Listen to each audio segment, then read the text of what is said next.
वृंदावन में कुंज की गलियां तो आपने देखी होगी, लेकिन इस वक्त हम मौजूद है प्रयागराज के। रज्जो, तू यहाँ? तू आज काम पे भी नहीं आई? आज मन्नू की स्कूल की बस लग गई है ना, इसलिए इसको छोड़ने आई थी। स्कूल की बस? पर तेरा मनु तो सरकारी स्कूल में पढ़ता है ना? हाँ जी दीदी, अब सरकारी स्कूलों में 200 बसें चल पड़ेंगी, जिसका फायदा मेरे मन्नू जैसे 10,000 बच्चों को होगा। सरकारी स्कूलों ਨੂੰ भी बहुत शानदार बसां ਅਸੀਂ ਦੇਵਾਂਗੇ। पहले बैच वास्ते 20,000 बच्चे ਦਾ ਅਸੀਂ प्रबंध कर रहे हैं। संगम के किनारे पर जहां पर मौजूद है एक प्राचीन मंदिर जिसका नाम है वेणी माधव मंदिर। इन्हें प्रयागराज का राजा भी कहा जाता है और कुंभ मेले की जो रक्षा करते हैं वो और कोई नहीं करते बल्कि वेणी माधव करते हैं। चलिए इस प्राचीन मंदिर के दर्शन आपको कराते हैं और बताते हैं कि आखिर क्या कहानी है वेणी माधव मंदिर की। कुंज की गलियों की तरह ही रास्ते हैं इस मंदिर के भी, लेकिन मंदिर का जो महत्व है वो बहुत प्राचीन है और कुंभ के रक्षक हैं वेणी माधव जी। और सीधा आपको अब दर्शन कराएंगे। भक्तों का तांता यहाँ पर लगा रहता है, हजारों की संख्या में लोग आते हैं, दर्शन करते हैं और अपनी इच्छाओं की पूर्ति के लिए भगवान से प्रार्थना करते हैं। मुख्य द्वार के अंदर हम आ गए हैं और भक्तों का तांता लगा हुआ है। सामने दर्शन कीजिए वेणी माधव भगवान के, जो कि कृष्ण का ही रूप है और कहते हैं कि प्रयागराज के रक्षक हैं वेणी माधव। ना केवल प्रयागराज के राजा हैं बल्कि महाकुंभ का जो महापर्व चला हुआ है उसकी रक्षा की जिम्मेदारी भी वेणी माधव के हाथों में ही है। अब खुद अंदाजा लगा लीजिए, जब महाकुंभ की जो महिमा है, महाकुंभ के जो रक्षक हैं, जब खुद वेणी माधव यानी कि भगवान कृष्ण जब साक्षात रक्षा कर रहे होंगे महाकुंभ की, तो वो कार्य तो संपूर्ण होना ही है।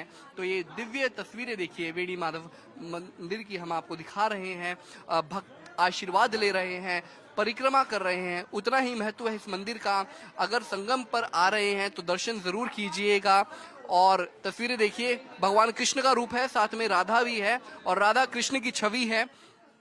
एक साथ भगवान कृष्ण के और साथ ही साथ राधा के दर्शन हो रहे हैं। भगवान कृष्ण को समर्पित कई मंदिर हैं इस देश में। खासकर जब बात भगवान कृष्ण की आती है तो लोग वृंदावन का जिक्र करते हैं, द्वारका का जिक्र करते हैं, लेकिन जब प्रयागराज में महाकुंभ का जिक्र आता है तो फिर वेणी गोपाल वेणी माधव के दर्शन किए बिना यात्रा अधूरी मानी जाती है। वेणी माधव के दर्शन इस वक्त आप कर रहे हैं। साधो प्रयागराज अयोध्या में मंत्र का ही महत्व होता है। कहते हैं वेणी माधव जो है राजा है प्रयागराज। राजा, देवता, साधु वो सब व्यक्त समाना है। ब्रह्म को कोई जान ही नहीं सकता, ब्रह्म ही तो श्री वेणी माधव भगवान है। माधो सकल काम साधो, माधो सकल काम साधो, माधो सकल काम साधो। 3 बार मंत्र बोलने से समस्त सिद्धियां प्रयागराज में मिलती है। गुरु भगवान की जय, परम पूज गुरुदेव स्वामी की जय। तो देखिए माधो तमाम काम साधो। तो अब महिमा देखिए कितनी अपरंपार है वेणी माधव जी की। तो भक्तों का तांता लगा हुआ है, जयकारे लग रहे हैं।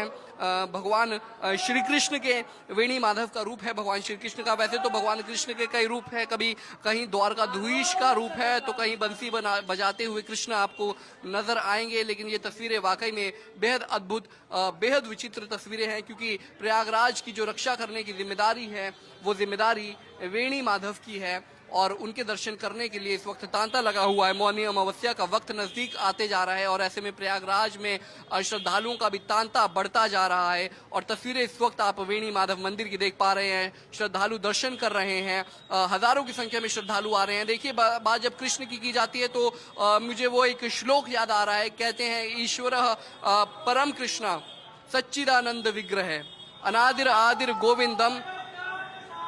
तो देखिए जयकारे लग रहे हैं भगवान श्री कृष्ण के।